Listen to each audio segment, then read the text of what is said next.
नमस्ते प्रिय विद्यार्थियों, स्वागत आपका इतिहास की क्लास में। इतिहास विषय पढ़ेंगे अपन इतिहास। और हमारा जो टॉपिक चल रहा था वो चल रहा था पुनर्जागरण। क्या टॉपिक चल रहा था? पुनर्जागरण। और पुनर्जागरण के कारण पढ़ रहे थे अपन, यानी पुनर्जागरण के कारण पढ़ रहे थे। पुनर्जागरण के क्या क्या कारण थे, कारण पढ़ रहे थे। उन कारणों में हमने सबसे पहला देखिए कुस्तुनतुनिया पर तुर्कों का आक्रमण, क्रूसेड और व्यापार वाणिज्य का विकास। उसके पश्चात मतलब ये वो जो छापे खाने का आविष्कार, गोला बारूद का आविष्कार, ये 3-4 टॉपिक हमने पढ़ लिए थे। आज हम जो पढ़ेंगे वो हम विशाल मंगोल साम्राज्य का उदय।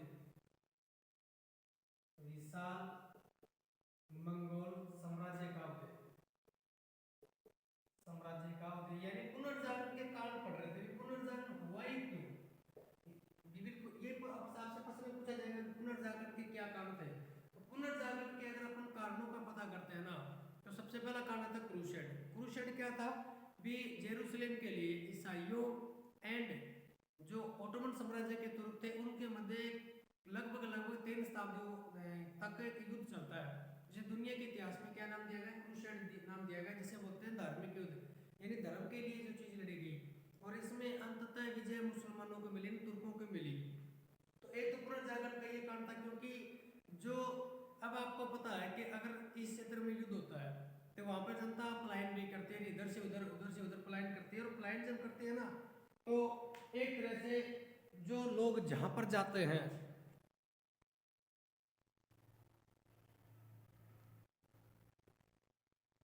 यानी लोग एक स्थान से दूसरे स्थान पर जब निर्वासित होंगे तो वो अपने साथ अपना भाषा, अपना व्यापार, अपना लेन देन, अपनी संस्कृति, अपना जो सामाजिक अधिपत्य है वो साथ लेकर चलते हैं। अब देखिए, एक स्थान से दूसरे स्थान पर कोई व्यक्ति जाएगा तो अपने साथ अपनी भाषा संस्कृति को लेकर जाएगा, ये बात सत्य है। अगर वो अपनी भाषा संस्कृति को साथ लेकर जाएगा तो उस क्षेत्र में अपनी भाषा संस्कृति का वो विस्तार भी करेगा, उस क्षेत्र में अपनी भाषा संस्कृति का क्या करेगा? विस्तार करेगा। अब क्या हुआ? दूसरा कारण हमने पढ़ा था कुस्तुनतुनिया पर तुर्कों का आक्रमण, यानी पहले तो क्रूसेड धार्मिक युद्ध चला, उसमें मुसलमानों को विजय मिली। उसके बाद कुस्तुनतुनिया पर, यानी जो पूर्वी बाइजेंटाइन की जो कैपिटल हुआ करती थी कुस्तुनतुनिया, उसके ऊपर तुर्कों का अधिकार हो गया। उसके ऊपर अधिकार होने पर भी वहां के जो लोग थे वो इधर से उधर से पलायन हुए थे, अपना शिक्षा, संस्कृति, भाषा, अपनी कला, अपना क्षेत्र साथ लेकर गए। तो एक प्रकार से ये भी पुनर्जागरण का कारण बना।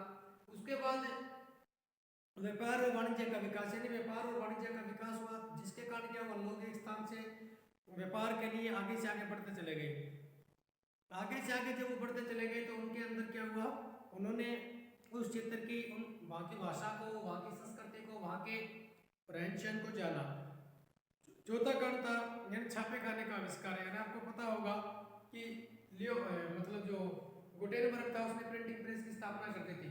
अब प्रिंटिंग प्रेस की स्थापना करी, जिसके कारण क्या हुआ? छापे खाने का आविष्कार हुआ और जो साहित्य लिखा गया, लोक भाषाओं का जो विकास हुआ वो आम व्यक्ति की पहुंच तक गया। अगला जो कारण था वो था विशाल मंगोल साम्राज्य का उदय, यानी एक व्यक्ति था Kublai Khan. Kublai Khan, Kublai का ये जो व्यक्ति था ना, इसके दरबार में बताते हैं कि ये मध्य एशिया का काम करता था, यानी यूरोप के व्यापारी जब एशिया महाद्वीप में अपना व्यापार वाणिज्य करने के लिए आते थे तो वो कुबलाई खान के दरबार में रुकते थे। और जब एशिया महाद्वीप के लोग यूरोप में अपना व्यापार करने के लिए जाते थे तो कुबलाई खान के दरबार में मतलब है कि मध्यस्थता का कार्य करता था ये कुबलाई खान, जो कि एक मंगोल था। इसके दरबार में क्या होता था? जब वो यूरोप के लोग, मध्य एशियाई लोग जब आपस में मिलते तो अपनी भाषा संस्कृति का वो मेल मिलाप करते, जिससे यूरोपियन जो लोग थे, जो कि धर्म को इतना बड़ा बढ़ावा दे रहे थे, जिसके कारण क्या हुआ? एक तरह से क्या चीज निकल के आई कि यहाँ पर मध्यस्थता करने वाला कुबलाई खान ने कहा कि इस प्रकार धर्म के ऊपर चलोगे तो एक दिन क्या हो जाएगा? आपका विखंडन हो जाएगा। यानी विशाल मंगोल साम्राज्य जो था ना, वो एशिया और यूरोप के बीच में संपर्क स्थापित होने में पुनर्जागरण को सबसे बड़ी प्रेरणा मिली। कुबलाई खान के दरबार में विद्वान, मजहबी प्रचारक, व्यापारी, इनका एक केंद्र था।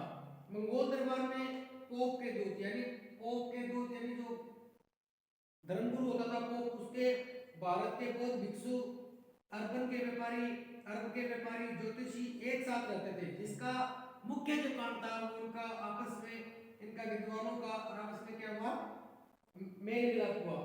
जो मार्को पोलो जो था वो भी कुबलाई खान के दरबार में आता था, उसने भी अपना यात्रा वृत्तांत सुनाया।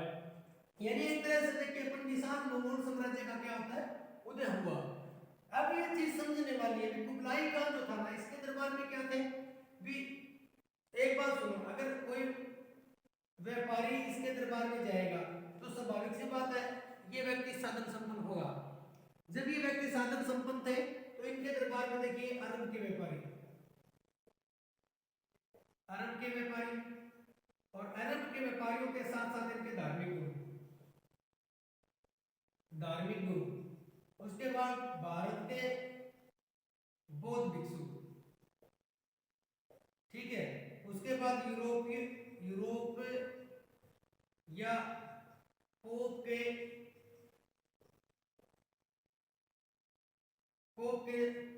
शिष्य या पोप से संबंधित व्यक्ति, पोप के व्यक्ति।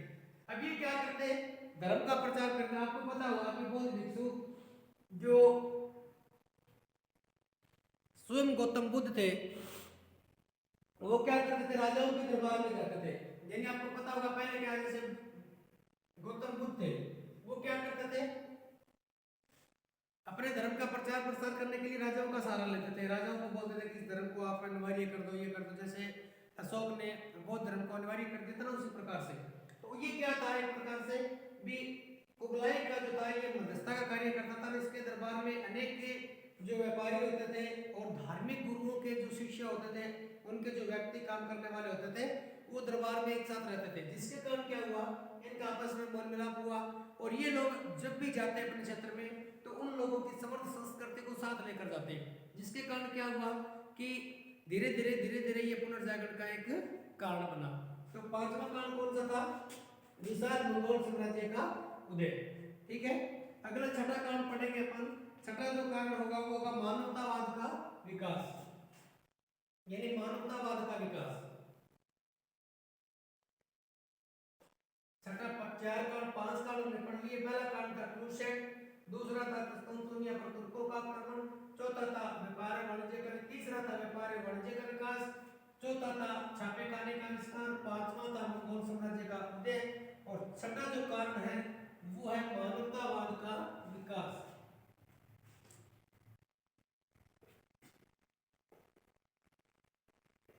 मानवतावाद का विकास, यानी मानवतावाद का जनक कहते हैं पेट्रो को। ये प्रश्न फर्स्ट ग्रेड में पूछा गया था, मानवतावाद का जनक कहते हैं पेट्रो को। देखिए बड़े शांति से इस टॉपिक को समझेंगे और आपके ये चीज समझ में आ जाएगी। आज इसी टॉपिक पे पूरा वीडियो खत्म करेंगे अपन, ठीक है। यानी मानवतावाद चीज क्या है, देखिए सबसे पहले यानी मानवतावाद, यानी मानव का जो जनक है, मानवतावाद का जो जनक है वो पेट्रोक को बोला जाता है। किसे बोला जाता है, पेट्रोक को बोला जाता है, ठीक है। मानवतावाद का जनक किसे बोला जाता है, पेट्रोक को बोला जाता है। अब आपने एक चीज सुनी होगी कि जो सलमान खान है वो एक आंदोलन चलाता है जिसका नाम है बीइंग ह्यूमन। आपने नाम सुना है बीइंग ह्यूमन, यानी मनुष्य बनो। क्या बनो, मनुष्य बनो। देखिए ये जो बात चल रही थी मनुष्य बनने का अर्थ क्या है, किसको आप मनुष्य बनोगे, क्या चीज होनी चाहिए मनुष्य, वही तो बात है ना। देखिए यानी बात पुनर्जागरण की है। इन पुनर्जागरण से पहले क्या होता था कि लोग अगर एक तरह से देखें तो पहले मजहब के पीछे जुड़े हुए थे, ठीक है, लोग धर्म के पीछे जुड़े हुए थे और लोगों के मन में सिर्फ एक बात होती थी कि हमें सिर्फ और सिर्फ भगवान अगर है तो पोप के अंदर है, चर्च में है। यानी पुनर्जागरण का एक अन्य काल मानवतावाद को माना जाता है। मध्यकाल में मानवतावादी लेखकों के चर्च के स्थान पर जीते जागते मनुष्य और उसकी खुशियों व गमों में दिलचस्पी थी। मानवतावादियों की समझ में जीवन का लक्ष्य सर्वोपरि सुख ईश्वर की सेवा करना था, न कि पोप की गुलामी करना और सैनिक कारनामे दिखाना। अब लोगों के चिंतन का मुख्य केंद्र मनुष्य बन गया तथा मानवतावादियों ने जनता को सुसंस्कृत बनाने और उनको अच्छे से अच्छा यूनानी साहित्य बनाने पर जोर दिया। यानी अगर अपन कहें कि मानवतावाद चीज क्या है, मानव चीज क्या है, यानी प्राचीन समय में क्या था कि लोग सिर्फ और सिर्फ चर्च को बढ़िया मानते थे। अभी दुनिया में जो चीज सही है वो चर्च है, ठीक है।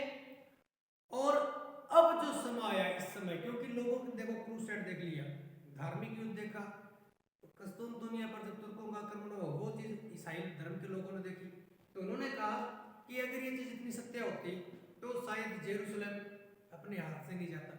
अब लोगों का मुख्य जो कार्य था वो ये था कि किसी न किसी प्रकार से ये मानव जो सभ्यता है, मानव जो संस्कृति है, इसको ऊंचा उठाना, ठीक है। यानी एक तरह से मानव का जो स्तर है वो ऊंचा करना है और मनुष्य को क्या बनना है, नैतिक बनना है।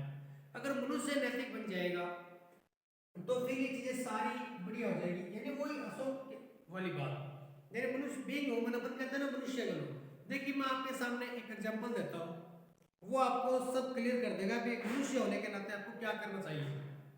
यानी एक व्यक्ति है जिसकी उम्र है लगभग 40-45 साल और उसका एक बेटा है जिसकी उम्र है लगभग 25 साल, उसका एक ही बेटा, ठीक है। और उसके बेटे की कोई मान के चलो कोई सर्जरी होनी है, यानी वो लड़का कोई इस प्रकार की बीमारी से ग्रसित है मान लो, और उसकी कोई सर्जरी होनी है। अब उसके पास इतना पैसा नहीं है कि वो उसके अपने बेटे की सर्जरी करवा ले। और आपको पता होगा कि दुनिया के अंदर कोई भी ऐसा पिता नहीं होगा जो अपने बेटे की स्वास्थ्य के साथ वो खिलवाड़ करे। ऐसा कोई नहीं है, चाहे उसका वो खुद बिक जाए लेकिन अपने बेटे को अच्छे से अच्छे हॉस्पिटल में अच्छे से अच्छे डॉक्टर से मिलाने का प्रयास करता है। तो उसको मान के चलो कोई व्यक्ति आया उसके पास और उस व्यक्ति को राय दी कि आप कोई एक्स हॉस्पिटल है उसमें चले जाओ, और ये एक्स जो हॉस्पिटल है इसमें आप अपने बेटे की सर्जरी कराइए और आपका जो बेटा है उसका स्वास्थ्य ठीक हो जाएगा। अब वो आदमी गया और आपको पता है कि हॉस्पिटल में दो प्रकार के ट्रीटमेंट दिए जाते हैं, एक ओपीडी के माध्यम से और दूसरा कोई सर्जरी वगैरह करवाते हैं। तो वो सर्जरी वाले डिपार्टमेंट में गया और उसने कहा कि मेरे बेटे की इस प्रकार से कोई इन्फेक्शन है और उसकी सर्जरी होनी है। तो एक्स हॉस्पिटल वालों ने कहा कि 5 लाख रुपए लगेंगे। कितने रुपए लगेंगे? 5 लाख रुपए लगेंगे और आपके बेटे की सर्जरी हो जाएगी और आपका बेटा जो है वो उसका स्वास्थ्य ठीक हो जाएगा। अब वह आदमी चिंतन में हो गया कि उसके पास तो 5 लाख रुपए है ही नहीं, कहां से देगा बेचारा, 5 लाख रुपए तो उसके पास है ही नहीं। अब उसको किसी दूसरे व्यक्ति ने राय दी कि एक पास में वाई हॉस्पिटल और है, आप उसमें चले जाओ। वह व्यक्ति जो एक्स में है वही व्यक्ति वाई में हो गया और वाई में जाकर उसने देखा, उसने पता किया तो उसका उनको बोला गया कि आपके बेटे की सर्जरी वो 2 लाख रुपए हो जाएगी। यानी एक तरफ 5 लाख रुपए, एक तरफ 2 लाख रुपए। और व्यक्ति जो बिल्कुल गरीब है, इसके पास कुछ भी नहीं है, यानी इसके पास कुछ भी नहीं है, लेकिन ये चाहता है कि मैं अपना जो खेत है वो बेच दूंगा, अपना घर है वो बेच दूंगा, लेकिन मुझे मेरे बेटे का स्वास्थ्य बिल्कुल सही करवाना है, ठीक है। अब उसने क्या किया, वो मन ही मन में सोचने लग गया कि अगर ये 2 लाख रुपए में कर रहा है और ये 5 लाख में कर रहा है तो कुछ ना कुछ तो डिफरेंस है, कुछ ना कुछ तो अलग बात है। वो ये जानता है कि अगर 5 लाख रुपए ले रहे हैं तो यहाँ का जो ट्रीटमेंट होगा, यहाँ के जो डॉक्टर होंगे और यहाँ की जो सुविधाएं होगी वो ज़्यादा बेटर होगी। और पैसा तो क्या है, पैसा मैं मेरा घर बेच दूंगा, मैं मेरी ज़मीन बेच दूंगा, लेकिन मेरा बेटा ठीक हो जाएगा, पैसे तो आ जाएंगे। लेकिन बेटे को कुछ हो गया तो बेटा वापस नहीं आएगा। ये क्या करता है, यानी वो व्यक्ति मानवतावाद के जरिए मानव है और अपने बेटे का स्वास्थ्य ठीक करवाना चाहता है और वो चला गया कहाँ पे, हॉस्पिटल में, एक्स हॉस्पिटल में। 5 लाख रुपए उसके पास थे। अब वो गया, उसकी उम्र 40 साल थी, अपने बेटे को साथ लेकर गया और जैसे ही हॉस्पिटल में एंट्री हुई उसकी, एंट्री होते ही वहां पर एक रिसेप्शन का बोर्ड होता है और अक्सर वहाँ पर लड़कियां बेटी मिलती है। जैसे ही वो रिसेप्शन पर पहुंचा तो उसने कहा कि मैं आपसे अपॉइंटमेंट लेकर गया था और इस प्रकार से मैंने मेरा जमीन वगैरह रखकर गिरवी और बेचकर मैं 5 लाख रुपए लेकर आया। ठीक है। अब जैसे ही वहां से कुछ लोग और बैठे थे सारे बाहर चले गए और वो एक अकेली लड़की जो रिसेप्शन पे, उसको पता है कि इस हॉस्पिटल से ही तेरे को सैलरी मिलती है और इस हॉस्पिटल का ही इस प्रकार के केस लेके आएगी 5-5, 4-4 लाख रुपए वाले, तभी तेरा गुजारा होगा और तेरे को सैलरी ही लोग दे रहे हैं। ठीक है, यानी तेरे घर का गुजारा, तेरे जो बच्चे हैं, तेरे जो माता पिता हैं, उन सब का गुजारा इसी सैलरी से हो रहा है और तेरा ये एक मानव होने के नाते ये फर्ज भी बनता है कि तू इस हॉस्पिटल का अगर खाती है तो इस हॉस्पिटल को कमा कर भी दे। ठीक है। अब उस 40 साल वाले व्यक्ति ने, जिसका बेटा बीमार था, उसने कहा कि बेटी मेरी एक बात सुन, तू मेरी उम्र की, मेरे बेटे की उम्र की और तू मेरी बेटे जैसी है। मैं ये जो पैसे लेके आया हूँ ये मैं मेरा घर बेच कर आया हूँ और इसके बाद मुझे पता है कि मेरे बेटे का स्वास्थ्य जब ठीक हो जाएगा तब मुझे पता नहीं कहाँ पर रहना पड़ेगा और किस प्रकार से पैसे मैं लेकर आऊँगा और मेरा घर कैसे बसेगा ये मैं नहीं जानता। लेकिन बेटी तू मेरे को सही बात ये बता कि मैं एक्स 5 लाख ले रहा है, वाई 2 लाख रुपए ले रहा है, मैं मेरा घर बेचकर 5 लाख रुपए लेके आया हूँ और मेरे बेटे का स्वास्थ्य ठीक करवाना चाहता हूँ, क्या ये मेरा डिसीजन सही है? अब वो जो लड़की है वो तनाव में आ गई और सोचने लगी कि एक मानवतावाद होने के नाते, एक मानव होने के नाते, एक मोरालिटी होने के नाते, एक एथिक्स जिसे अपन पढ़ते हैं, मोरल ड्यूटी जिसे नीति नैतिक कर्तव्य बोलते हैं अपन, यानी नैतिक और अनैतिक, नैतिक कर्तव्य बोलते हैं। अब नैतिक कर्तव्य उसका ये बनता है, एक मानव होने के नाते वो चाहेगी, वो खुद जानती है, जो रिसेप्शन पे जो लड़की बैठती है वो जानती है कि एक्स हॉस्पिटल जो 5 लाख रुपए जिस सर्जरी के ले रहा है ना वो गलत ले रहा है, ये सर्जरी मात्र 1 लाख रुपए में हो जाती है। ठीक है। और यहाँ पर एक पहले डॉक्टर था जिसकी फीस 5 लाख रुपए थी, अब वो डॉक्टर नहीं है यहाँ पे। ठीक है, इसका मतलब 5 लाख रुपए गलत ले रहे हैं। अगर ये वो वाई पे जाएंगे और ये लड़की जो बैठी नहीं है रिसेप्शन पे, वो जानती है कि एक्स और वाई दोनों समान है, दोनों के डॉक्टर एक जैसे और दोनों ही एक जैसे होने के कारण वहां का और यहाँ का इलाज में कोई डिफरेंस नहीं है। समझ में आ रही है मैं वाली बात क्या बोल रहा हूँ? यानी एक्स में भी कोई अंतर नहीं है और वाई में भी कोई अंतर नहीं है। अगर वो यहाँ पर जाता है, यहाँ से अगर उठ के वो यहाँ जाएगा और यहाँ उसकी 2 लाख रुपए हो जाएगी तो उसके 3 लाख रुपए बच जाएंगे। ठीक है। अब एक उसके ऊपर सबसे बड़ी दुविधा ये होगी कि वो अपने पिता तुल्य उस आदमी को जिसका बेटा बीमार है और एक मानव होने के नाते उसके अंदर मानवता जागी, अगर वो उसको वहां से भेज दे और बोले कि तू जा, आप जाओ और वाई में अपना अपना जो ट्रीटमेंट करवा लो, वो आपके 3 लाख रुपए बच जाएंगे और मैं भी फोन कर दूंगी, आपके 10-20 हज़ार रुपये और कम हो जाएंगे और आपका इलाज सही ढंग से हो जाएगा। एक तो उसका नैतिक कर्तव्य ये हो गया। अब दूसरा कर्तव्य उसका ये हो गया कि अगर वो यहाँ से भेजती है तो कहीं ना कहीं अपने हॉस्पिटल, जिस हॉस्पिटल से उसको वेतन मिलता है, अच्छी खासी सैलरी मिलती है और उसको सैलरी रिसेप्शन पे बैठने की यही मिलती है कि आप जो कस्टमर आते हैं, जो पेशेंट आते हैं, उनको इस प्रकार से हैंडल करो कि उनसे ज़्यादा से ज़्यादा पैसे लिए जाए और आपको भी पैसा मिल रहा है उसी चीज़ का। अब नैतिक दुविधा आ गई। तो ये जो सारी की सारी चीज़ें वो हम क्या करें, यानी उसको एक तरह से तो अनैतिक होना ही पड़ेगा। अगर वो उस एक्स हॉस्पिटल में उसकी सर्जरी करवाती है तो वह अनैतिक कार्य करेगी, अगर वह नहीं करवाती है तो हॉस्पिटल वालों के साथ अनैतिक कार्य करेगी, किसी न किसी दृष्टि में उसे अनैतिक होना ही पड़ेगा। ठीक है। इस प्रकार की जब सोच हमारे मन में आती है, इस प्रकार का जब हम सोचने लगते हैं, वो ही चीज क्या कहलाती है? मानवतावाद कहलाती है, यानी मानव बनो, मानवतावाद कहलाती है। समझ में आ गई? यानी मानवतावाद, इसका जो जनक है ना पेट्रोक को कहा जाता है। किसको कहा जाता है? पेट्रोक को। इसमें ये चीज कहेगी कि इंसान को इंसान का सुख देखना चाहिए, उसे नैतिक कर्तव्य करना चाहिए, ये नहीं करना चाहिए कि ये क्या है, ये क्या है। ठीक है ना? ये इस प्रकार की जो आप लोग सोचने लग जाओगे इस प्रकार से, तो आप में क्या आ जाएगा? मानवतावाद का विकास होगा आप में भी, ये करूं कि ये करूं। और अगर अपने पास इस प्रकार की कोई दुविधा आती है तो हमें बीच का रास्ता निकालना चाहिए। बीच का रास्ता ये होगा कि वह उसको समझाएगी कि आप हमारे हॉस्पिटल में इलाज करवाइए और आप इस प्रकार से पैकेज में ले लीजिए, तो आपके 1-1.5 लाख रुपए का क्या हो जाएगा, फायदा हो जाएगा। आदमी की सबसे बड़ी जो बीमारी होती है वो डिप्रेशन की होती है, तनाव की होती है।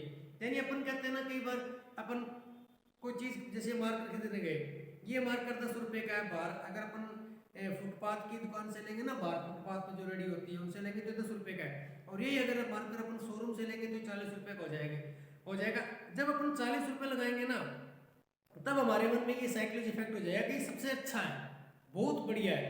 और जो फुटपाथ वाले से लिया हमने और मान के चलो हमसे खुल नहीं रहा है, यानी मार्केट जो होता है हमेशा उल्टा खुलता है, ठीक है। अगर फुटपाथ वाला हमसे खुलाने वो टूट गया तो हम उसको फेंक देंगे और हमारी साइकोलॉजी वही चेंज हो जाएगी, 10 रुपए का लिया था खराब हो गया। जबकि अपन जो शोरूम वाले से लेंगे उसमें बाकायदा एक हिंट दिया होगा इस प्रकार से तीर का निशान, और उसमें लिखा होगा ये इस प्रकार से खुलता है, उसको अपन खोलेंगे तो खोलते ही पता चल जाएगा कि ये सही मार्कर। तो ये जो साइकोलॉजी होती है, तो इसमें अपन को केस का रास्ता निकालना चाहिए ताकि क्या हो, आप में मानवता का विकास हो, आप मानव बनो, आप भी ह्यूमन बनो। मानव होना सबसे बड़ी जीत होती है दुनिया में। अगर आपने जिस दिन मानव बन गए उस दिन आप सब कुछ बन गए, आप भगवान बन गए। मानवतावाद का विकास होना ही पुनर्जागरण का प्रमुख। अब यूरोपीय लोगों के मन में एक बात आई कि क्यों न हम अब ईश्वर की आराधना न करके हमें मानव जो संस्कृति है, मानव का जो जीवन है, मानव का जो जीवन का जो लक्ष्य है उसे महान बनाना चाहिए। मानव के सपने बड़े होने चाहिए, प्रत्येक मानव दूसरे मानव के क्या है काम आए, जिससे क्या हो, मानवतावाद का विकास हो। तो 6 कारण हमने पढ़ लिए। अब अगला जो टॉपिक हमारा आएगा वो आएगा कि पुनर्जागरण के परिणाम। क्या आएगा, पुनर्जागरण के परिणाम, ठीक है।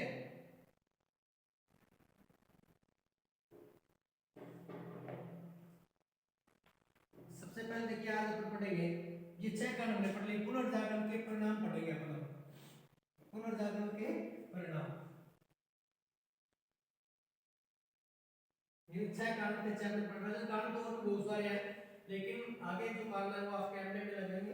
तो 6 कारण मैंने आपको बता दिए सारे के सारे। पहला कारण था क्रूसेड, दूसरा था क्रिस्तुनतुनिया पर तुर्कों का आक्रमण, यानी पहला कारण क्रूसेड, दूसरा था क्रिस्तुनतुनिया पर तुर्कों का आक्रमण, तीसरा कारण था कागज का आविष्कार यानी छापे खाने का आविष्कार या उसके प्रयोग होना, उसके बाद व्यापार वाणिज्य का विकास, छठा कारण था विशाल मंगोल साम्राज्य का उदय, और छठा कारण था मानवतावाद का विकास।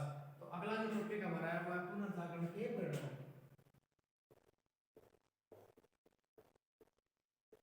पुनर्जागरण का रिजल्ट क्या रहा है, पुनर्जागरण का या पुनर्जागरण के परिणाम।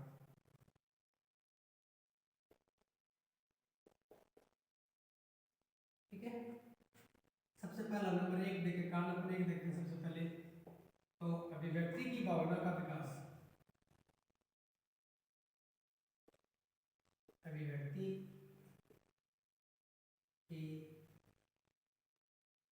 भावना का विकास, यानी अभिव्यक्ति। देखिए हमारा एक आर्टिकल, आपको मैं अपने वाले को बता दूं फिर आपको ज्यादा याद हो जाएगा। आर्टिकल 19 है हमारा, सुना होगा आपने।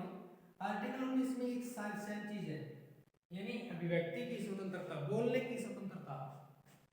सुनिए होगा आपने आर्टिकल 19 ए में सबसे पहले ये दिखा कि प्रत्येक व्यक्ति को बोलने की स्वतंत्रता है, अभिव्यक्ति की स्वतंत्रता है, अपने मन की भावना को दूसरे के सामने प्रकट करने की स्वतंत्रता है। ये चीजें आपने देखी होगी। अब देखिए जब पुनर्जागरण हुआ, यानी पुनर्जागरण के सारी चीज पढ़ ली अपने, अब इसका रिजल्ट पढ़ रहे हैं, परिणाम क्या थे। तो परिणाम ये निकल गया कि पहले देखिए पोप होता था, धार्मिक गुरु होता था, पादरी होते थे, उनके सामने किसी को बोलने की हिम्मत नहीं होती थी। यानी कोई भी ईसाई धर्म का ऐसा व्यक्ति नहीं होता था जो कि हिमाकत कर ले किसी के सामने बोलने की। यानी सब लोगों को डर था कि अगर अपन पोप के सामने बोले, क्योंकि पोप का आपको यहाँ तक बता दूं कि जो पोप होता था, जो पादरी होते थे, इनके अलग से न्यायालय होते थे। यानी किसी को अगर मौत की सजा सुना दी, यानी राजा ने किसी ने मौत की सजा सुना दी, तो पोप होता था ना उसकी सजा माफ कर सकता था। या कोई गलत काम हो गया कहीं पे, तो पादरी जो होते थे, जो पोप होते थे, उनको सजा देते, मृत्यु दंड तक देने का अधिकार था इन लोगों को, ठीक है ना। तो ये चीजें बहुत ही मायने रखती थी। अब जो व्यक्ति था उसको क्या हो गया, बोलने की स्वतंत्रता मिल गई, यानी अभिव्यक्ति की भावना का विकास यानी जब पुनर्जागरण हुआ, इस पुनर्जागरण के माध्यम से लोगों के अब ये जो अपने कारण पड़े थे अभी उसमें नहीं है, मानवतावाद का विकास हो रहा था, लोग मजहबी स्वतंत्रता से ऊपर उठ रहे थे, लोगों के मन में सिर्फ अब ये चीज थी कि किसी न किसी प्रकार से मानव का क्या किया जाए, विकास किया जाए। तो ये जो चीजें थी सारी ये अब क्या होने लगी, एक तरह से इसका परिणाम निकल के आया जिसके अंदर व्यक्ति को बोलने की स्वतंत्रता मिली, अभिव्यक्ति की स्वतंत्रता, यानी अब जो लोगों को खुलकर बोल रहे थे, न तो वो पादरी से डरते थे न पोप से डरते थे, और उनको अब किसी प्रकार का न तो मृत्यु से भय था और न जीने का कोई उनकी ज्यादा सी वो बड़ी बात नहीं थी। वो चाहते थे कि अब हम स्वतंत्र हैं, हमें कोई नियम, अगर पोप जैसे कोई नियम बना दे, जैसे पोप ने क्या किया, मान के चलो कहा कि इस प्रकार से अब की बार जब ये होगा कोई शादी में आएगा तो उसको 2 रुपये अलग से देने पड़ेंगे, तो उस समय पहले तो नहीं होता था ये चीजें, जैसे शादी होती है चर्च में और पादरी को कुछ पैसे देने पड़ते हैं और पादरी मन चाहे पैसा ले सकता है उस समय, तो उसने कहा कि अब की बार शादी में आपको 10 रुपये फालतू देने पड़ेंगे, ज्यादा देने पड़ेंगे, तो लोग उस समय बोलने लगे भी 10 रुपये किस चीज के दे, ठीक है, ये चीज क्या है, अपने आप तर्क आया ना, क्यों दे, क्यों शब्द आया इसका मतलब तर्क आ गया, तो क्यों दे इसका अर्थ ये हुआ कि लोग पुनर्जागरण का सबसे मुख्य कारण ये निकला कि अभिव्यक्ति की भावना का विकास हुआ, लोगों को बोलने का विकास हुआ, लोगों की आवाज, लोग जो है वो राजा के सामने, पोप के सामने, पादरी के सामने इस प्रकार के प्रश्न पूछने लगे कि आप हमारा क्या कर रहे हो, हम आपको टैक्स क्यों दें, हम आपको खर्चा क्यों दें, हम आपको इस प्रकार से पैसा क्यों दें, ठीक है। तो ये चीजें थी सबसे पहले, और अभिव्यक्ति की भावना का विकास। दूसरा हमारा जो टॉपिक ये जो पुनर्जागरण के परिणाम था, तो ये पढ़ेंगे अपन नेक्स्ट वीडियो के अंदर। तो आज के लिए इतना ही, और ये पुनर्जागरण का पहला जो कारण था अभिव्यक्ति की भावना का विकास, ये बहुत ही सरल है, वैसे आपको याद हो जाएगा, क्योंकि जैसे आपने देखा ना कारण होते हैं ना, उन्हीं में परिणाम छिपा होता है। अभी जो कारण आप पढ़ोगे उन्हीं के अंदर कारण छिपे, परिणाम छिपे होते हैं, कारण ढंग से पढ़ना, परिणाम अपने आप याद हो जाएंगे।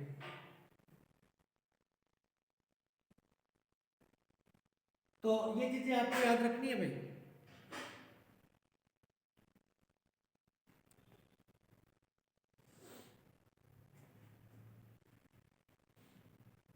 और आज आपको मैं थोड़ा होमवर्क दे रहा हूँ, और होमवर्क में आपको लिखना, देखिए आप चाहो तो मेरे इसमें कमेंट में डाल सकते हो पुनर्जागरण के क्या कारण थे, वो आपको लिख कर लेके आने हैं भाई। जितने भी बीए फर्स्ट ईयर के और बीए बीएड फर्स्ट ईयर और कक्षा 11 के जो विद्यार्थी हैं वो ध्यान देंगे, पुनर्जागरण के क्या कारण थे, ये प्रश्न आपको लिख के आने, कम से कम 8-7 कारण आपको लिखने हैं, ठीक है।